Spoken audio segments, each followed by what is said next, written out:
Municipal 2026, cap sur l'accessibilité. Maxime Basile.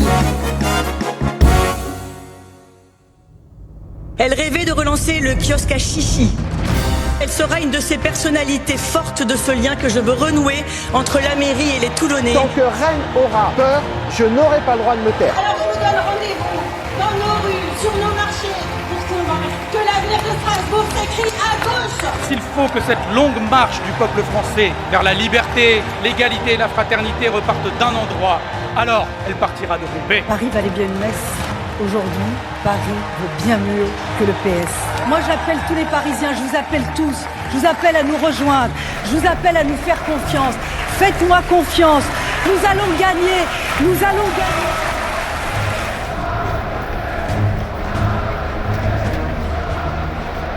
Bonjour à toutes et à tous pour ce nouvel épisode de votre podcast. Nous restons à Nice où après une excursion dans le programme et dans le bilan du maire sortant Christian Estrosi hier, nous retrouvons aujourd'hui un colistier d'Éric Ciotti, candidat de l'UDR, soutenu par le RN, favori des sondages, pour explorer les propositions de ce dernier en matière d'accessibilité handicap dans cette ville. Cap sur l'accessibilité. Je suis avec Sébastien Filippini, colistier de la liste Le meilleur est à venir, conduite par Éric Ciotti. Bonjour. Oui, bonjour Maxime. Vous êtes déficient visuel, vous êtes dirigeant d'association à Nice, qui veut dire ? Association niçoise d'initiatives culturelles et sportives, Club Handisport. Club Handisport, et vous êtes aussi entrepreneur. C'est ça, tout à fait. J'ai créé mon entreprise il y a 6 ans de cela. Une entreprise où j'organise des événements sur la sensibilisation. J'organise des repas sous bandeau dans le noir. Je propose des massages bien-être en entreprise réalisés par des masseurs déficients visuels. Et je fais aussi des formations à l'accueil de personnes en situation de handicap. Et vous faites maintenant de la politique en tant que membre de la société civile. Vous faites un peu tout. Je fais un peu tout, oui, c'est ça.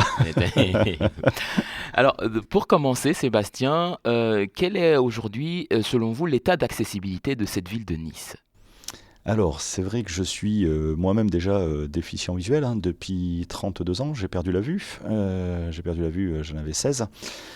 Et c'est vrai que l'état de la ville, alors il y a eu des choses de réaliser sur ces dernières années, bien entendu. On a une très belle ville et on a la chance d'avoir des choses mises en place, telles que les feux sonores, tels que les bus qui ont été aménagés également avec des synthèses sonores.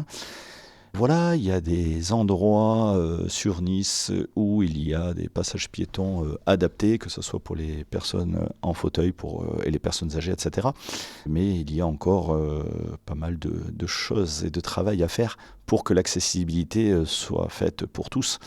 Parce qu'une accessibilité ne doit pas être réalisée que pour une personne en situation de handicap, c'est vraiment une accessibilité pour tous. Et c'est là qu'on attaque vos propositions. Sur cette liste, le meilleur est à venir. Quelles sont les propositions ? Qu'est-ce qui va se passer après votre élection ? Alors après notre élection, déjà, Monsieur Ciotti me nommera en tant qu'adjoint en charge du handicap sur la ville de Nice. Parce qu'il veut que l'accessibilité soit au cœur de la problématique de tous les Niçois et de tous les touristes également qui viendront sur le bassin niçois. Il y aura également la priorité, de toute façon, c'est ce que j'ai dit à M. Ciotti lors de nos entretiens, c'est qu'il faut vraiment mettre en place un audit de ce qui a été fait, parce que comme j'ai dit, il y a des choses qui ont été faites pour pouvoir lancer des futurs projets. Ça, c'est le point numéro 1.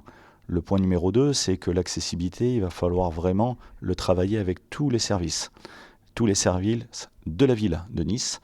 Le handicap ne doit pas rester que dans le bâtiment handicap. Il doit être géré au niveau de la voirie, il doit être géré au niveau des sports, il doit être travaillé en transversalité avec tous, que ce soit la jeunesse, l'éducation, bon voilà, tous les services, la culture, et j'en passe.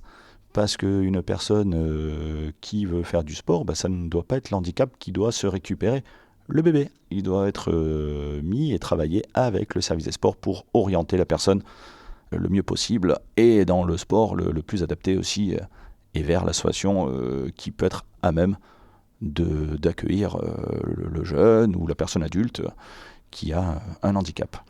Ça, c'est deuxième point. Et troisième point, aussi, ce qui est important, ça va être, moi je veux, et nous voulons, avec M. Ciotti, fédérer le tissu associatif.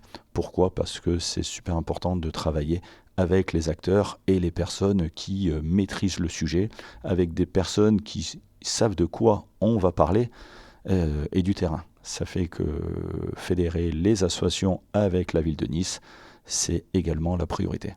Et une fois qu'on aura fait tout ça, au fur et à mesure, on pourra lancer des projets, parce qu'on ne connaît pas non plus l'état des finances de la ville de Nice.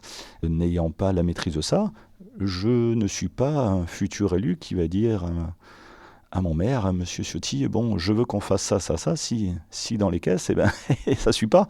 Voilà, ça fait que de donner de la poudre et des étoiles dans les yeux des personnes en situation de handicap, ça ne sera pas mon discours en tout cas. Justement, dans cette même veine, on va dire, de transparence, quand est-ce qu'on va pouvoir commencer à voir, alors effectivement, il y a l'audit dont vous parlez, il y a le moment de vérifier les finances de la ville, mais quand est-ce qu'on va commencer à voir les mesures, et puis quand est-ce que ça va se faire ? De toute façon, M. Ciotti, lui, va faire un état des lieux, un audit sur toute la ville, dès qu'il aura été nommé, bien entendu par le conseil municipal qui sera prévu le 27 mars. À cela, il faut plusieurs semaines pour qu'un bilan soit fait officiellement et après tracer la ligne directive. Ça fait que pour avoir une idée d'un premier jet de ce qui peut être mis en place, je pense qu'il va falloir attendre un bon mois quand même. Vous, Sébastien Filippini, vous avez été pendant très longtemps membre associatif et entrepreneur donc de la société civile. Comment ça s'est passé votre inclusion, votre entrée dans une liste, votre entrée en politique, comme on dit ? Elle est toute simple. Moi, c'est vrai que j'ai créé mon association handisport il y a 18 ans de ça, bientôt 19. J'organise des événements à l'échelle nationale et internationale et j'ai toujours invité tous les partis politiques à venir lors des événements. Ça fait que je n'ai jamais été... sont tous les bienvenus au sein de mes organisations. Voilà, ça fait que je connais très bien M. Estrosi, je connais très bien M. Ciotti, qui est un ami aussi depuis des années, puisqu'il nous suit, nous subventionne. Et voilà, il y a quelques semaines de cela, ils m'ont contacté, on s'est rencontrés et on a évoqué ensemble le projet sur le handicap. Et il m'a fait part de sa volonté de me mettre au cœur de son projet, que s'il était élu, que je sois en charge du handicap à ses côtés. Voilà, ça fait que ça s'est fait naturellement. Tout simplement, mon téléphone qui a sonné, on s'est rencontrés 2 fois et on a finalisé notre accord pour la suite. Ça fait que pour moi, c'est une belle fierté parce que je ne m'y attendais pas. J'ai jamais... Alors oui, j'ai baigné un petit peu dans la politique parce que mon épouse, de 2008 à 2014, a été adjointe au maire en charge du handicap. Ça fait qu'elle a une certaine expérience, ça fait que bien sûr qu'on a aussi une réunion familiale pour évoquer cela. Mais voilà, c'est une belle marque de reconnaissance aussi du travail que je fais depuis presque 20 ans. À développer les sports pour les personnes en situation de handicap, quel que soit le handicap, handicap visuel. J'ai des personnes amputées, malmarchantes au sein de mon association, des personnes aussi jeunes avec des troubles autistiques. Et on essaie de trouver les activités sportives les mieux adaptées pour que chacun puisse s'épanouir à travers le sport. Cap sur l'accessibilité. Cap sur l'accessibilité. Maxime Basile. Mais alors, ce coup de fil, quand alors vous avez effectivement, étant votre épouse ayant été maire adjointe au maire, c'était la première fois que vous receviez un coup de fil d'Éric Ciotti dans votre activité ? Oui, après, j'avais déjà eu parce qu'il était déjà venu à des soirées événementielles, soirées partenaires de mon association, à des organisations d'événements, comme je vous ai dit. Ça fait que je l'avais déjà eu au téléphone, voilà. Après, oui, pour un rendez-vous purement politique, oui, c'est la première fois. Qu'est-ce que ça vous fait, on va dire, effectivement, vous m'avez parlé de reconnaissance et de fierté, parce qu'effectivement, c'est un travail qui a été reconnu. Est-ce que vous tenez à cette étiquette de société civile ? est-ce que vous avez envie d'être encarté à l'UDR, qui est le parti d'Éric Ciotti, soutenu par le RN? Non, moi je veux garder ma position société civile. J'en ai parlé à Éric quand je l'ai rencontré lors de mon premier entretien. Et il ne m'a rien proposé là-dessus. Il est complètement d'accord avec moi. Il n'y a pas de souci là-dessus. Et de toute façon, société civile, parce que le handicap, voilà, il n'y a pas de... Le handicap, on ne demande pas pour qui tu vas voter. Ça fait que voilà, moi, le handicap, il est ouvert à tous. Et mon bureau est ouvert à tous. Et mon bureau sera ouvert à tous. Ça fait que là-dessus, j'ai société civile et j'en démords pas. Est-ce que vous sentez un lien particulier avec ce parti majoritaire de cette liste? Parce que j'imagine qu'il y a d'autres personnes de la société civile. Est-ce que vous sentez un lien, ou alors c'est de manière totalement... C'est d'abord l'engagement pour le handicap, et puis ça se fait aujourd'hui dans la liste Le meilleur est à venir d'Éric Ciotti, et ça peut se faire demain, ailleurs. Ce qui importe pour vous, c'est quoi? Ce qui est important, c'est que dans la liste qui est menée par Éric Ciotti, c'est qu'il y a des gens de tout horizon. Il y a des gens de l'UDR, il y a des gens du RN, oui, bien sûr. Il y a des gens du centre, il y a des gens de l'écologie. Il y a des gens de la société civile, et c'est ça le plus important. Parce que dans une ville, on est là pour servir tout le monde. On n'est pas là pour se servir soi-même. Et moi-même, le handicap, finalement, je vais être là pour servir aussi toutes les personnes. Ça fait que mon engagement va être vraiment... société civile, bien entendu, je le dis, je le redis. Quels sont aujourd'hui, selon vous, les freins, les obstacles qui peuvent se lever devant votre majorité, si vous étiez élu, pour mettre en accessibilité cette ville?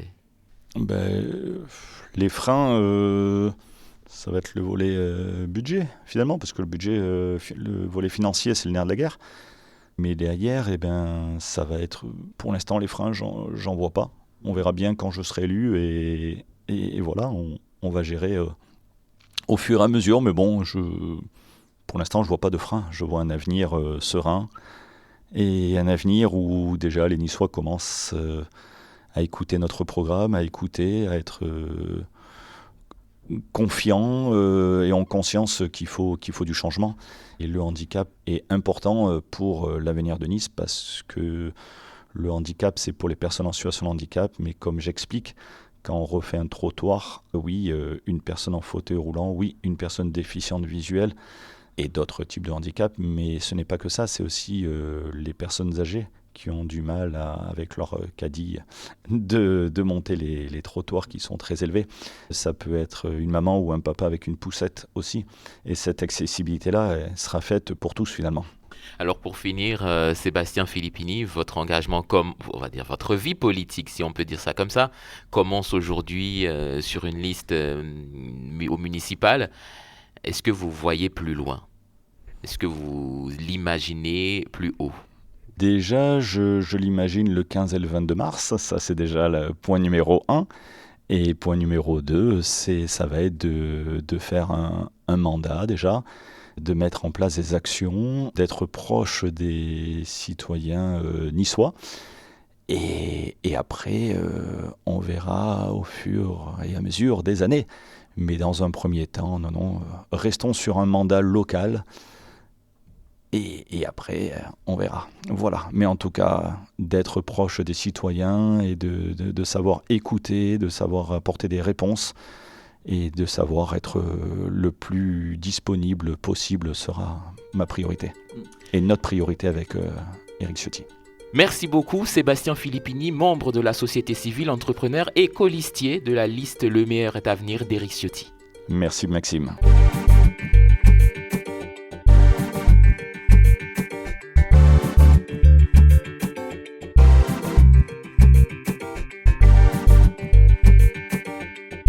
Merci à vous d'avoir suivi cet épisode. Encore un à Nice et nous aurons fait le tour. À la prochaine.